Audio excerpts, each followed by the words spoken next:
Paul, it's third against first on Saturday, a derby match here at Starks Park. What are you expecting from this match? That'll be a very difficult game. Dunfermline are flying high, playing some good football, but very much like ourselves. They've scored 12 goals, we've got 14 goals. Very attack-minded team, so looking forward to a very entertaining game, and hopefully we'll be on the end of the right result. You mentioned the goals that have been scored by both teams. Dunfermline themselves, they've got threats all over the park, as we know. Preparation is everything, so you'll know where those threats will come from. Is there a specific plan in place? Silly question. No, we plan the same as any game. We put our plan in place. You know, right after the game on the Saturday, we're always looking forward to the next game. So there's nothing different this week. Obviously, the added spice of a derby, and as you touched on there, Dunfermline have certainly scored their goals round their team, very much like ourselves.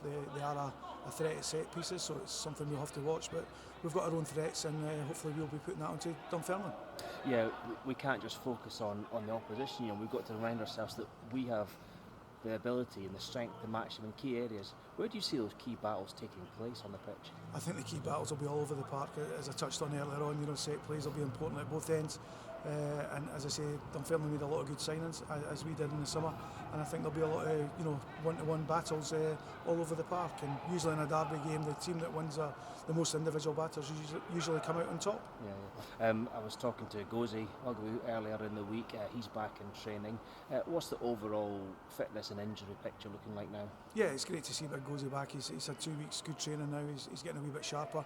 He's just needing game time, which will hopefully come, in the next few weeks. As we touched on, I think last week, Louis Vaughan's had his operation.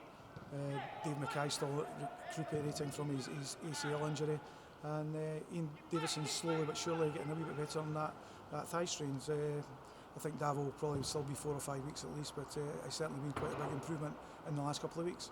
Yeah, we had a free weekend last weekend, obviously.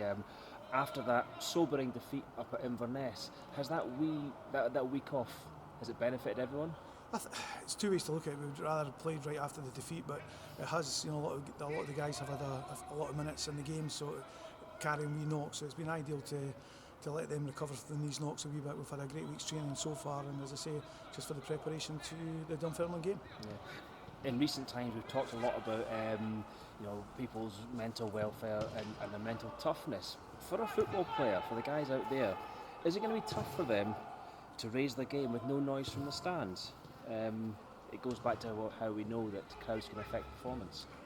As we've touched on before, it'd be fantastic to have this place full, 7,000 or 8,000, because both teams are doing so well, and I think it would have been near enough a full house. So that's a major disappointment.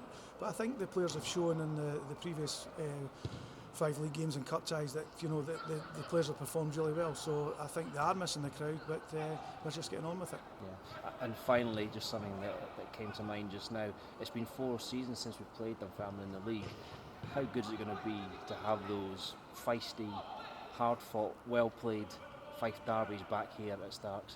There's nothing better than playing a derby, and I know I've been lucky enough to play in this game for both teams actually. So it's a fantastic occasion. Once again, really disappointing the fans aren't here, but I'm sure we'll get a great game of football, and hopefully we go and get the result. Great, thanks and good luck. Okay, thanks now.